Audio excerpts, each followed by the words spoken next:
بسا اوقات بہت سی محنتوں کا نتیجہ انسان دیکھتا ہے کہ ضائع چلا گیا، میں نے 10 سال محنت کی، حاصل کوئی نہیں نکلا۔ یہ ثمرات کیا ہیں؟ محنتوں کے ثمرات کا ضیاع۔ کوشش آپ نے کی، قسمت کی خوبی دیکھی ہے، ٹوٹی کہاں کمن، 2-4 ہاتھ جب کے لبے بام رہ گئے۔ Be prepared. ایک شاعر کے یہ اشعار ہیں، وہ کمیونسٹ تھا، میں نام بھی نہیں لیتا، لیکن یہ کہ یہ اسی انقلابی، چونکہ ان کا بھی ایک انقلابی نظریہ ہے، انقلابی عمل میں یہ سارے مراحل آتے ہیں۔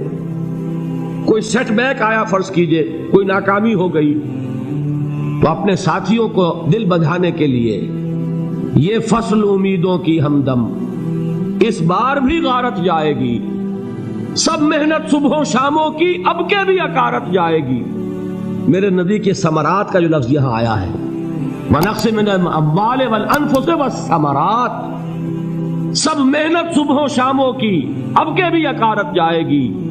دھرتی کے کونوں کھدروں میں پھر اپنے لہو کی کھاد بھرو، پھر مٹی سینچو اشکوں سے، پھر اگلی رت کی فکر کرو، پھر اگلی رت کی فکر کرو، جب پھر ایک بار اجڑنا ہے، ایک فصل پکی تو بھر پایا، تب تک تو یہی کچھ کرنا ہے۔ ایک مقصد ہے سامنے، انقلاب برپا کرنا ہے۔ ایک کوشش ناکام ہو جائے کوئی پرواہ نہیں، نیکسٹ، پھر تیار رہو ناکامی کے لیے۔ ایسا نہ ہو جو انگریزی میں کہتے ہیں hope for the best but be prepared for the worst. ایسا نہ ہو کہ دوسری مرتبہ ناکام ہو کے بددل ہو جاؤ، تمہاری ہمتیں جواب دے جائیں، نہیں، پہلے سے تیار رہو کہ دوسری مرتبہ بھی ناکامی آئے تو آئے، لیکن جب تک کہ کامیابی حاصل نہیں ہوتی ہمیں یہ کام کیے چلے جائیں۔ دیکھیے سیرت میں آیا کہ نہیں یہ واقعہ؟ بدر میں مسلمانوں کو فتح ہوئی تو احد میں زک پہنچی کہ نہیں؟ 70 صحابہ شہید ہوئے کہ نہیں؟ اگر ان کی ہمتیں جواب دے جاتی تو گاڑی کیسے چلتی آگے؟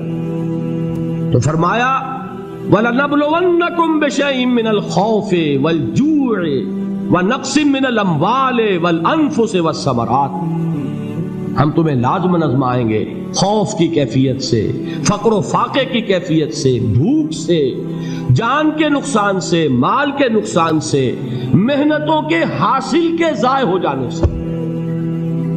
وَبَشِّرِ الصَّابِرِينَ، اور اے نبی بشارت دیجئے صبر کرنے والوں کو۔ الَّذِينَ إِذَا أَصَابَتْهُمْ مُصِيبَةٌ، وہ کہ جب ان پر کوئی تکلیف آئے، کوئی مصیبت آئے، کوئی آزمائش آئے، قالوا انا للہ وانا الیہ راجعون، وہ یہ کہیں کہ ہم اللہ ہی کے ہیں، اللہ ہی کی طرف لوٹ جانا ہے۔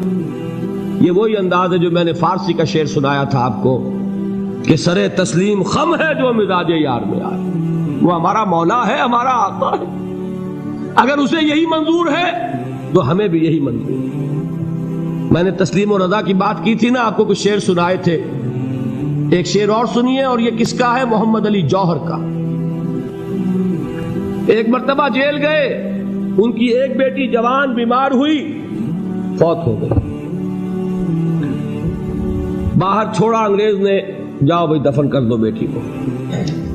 دوسری مرتبہ جیل گئے، دوسری جوان بیٹی اسی مرض میں مبتلا ہوئی، اب یہ جیل میں ہے، خبر پہنچی کہ دوسری بیٹی کے اوپر بھی اسی مرض کا حملہ ہوا ہے۔ ایک نظم لکھی ہے جس کا آخری شعر یہ ہے، تیری صحت ہمیں منظور ہے لیکن اس کو نہیں منظور تو پھر ہم کو بھی منظور نہیں۔ یہ ہے، جب تک یہ کیفیت نہ ہو اس میدان میں آدمی ثابت قدم نہیں رہ سکتا کہ میرے رب کو اگر یہ منظور ہے تو یہی مجھے منظور ہے، اور تیری صحت ہمیں چاہیے تو ضرور، لیکن ہمارے رب کو منظور نہیں تو ہمیں بھی منظور۔ راضی برضائے رب۔ وَبَشِّرِ الصَّابِرِينَ الَّذِينَ إِذَا أَصَابَتْهُمْ مُصِيبَةٌ قَالُوا إِنَّا لِلَّهِ وَإِنَّا إِلَيْهِ رَاجِعُونَ، نہ شود نصیب دشمن کے شود ہلاک تیغت، سر دوستہ سلامت کے تو خنجر آزمائے۔ اولئک علیہم صلوات من ربہم ورحمہ، یہی ہے وہ لوگ جن پر ان کے رب کی طرف سے عنایتیں ہیں اور رحمتیں ہیں۔ وَأُولَٰئِكَ هُمُ الْمُهْتَدُونَ، اور یہی ہے وہ لوگ جو کامیاب ہونے والے ہیں، ہدایت پانے والے، ہدایت یافتہ۔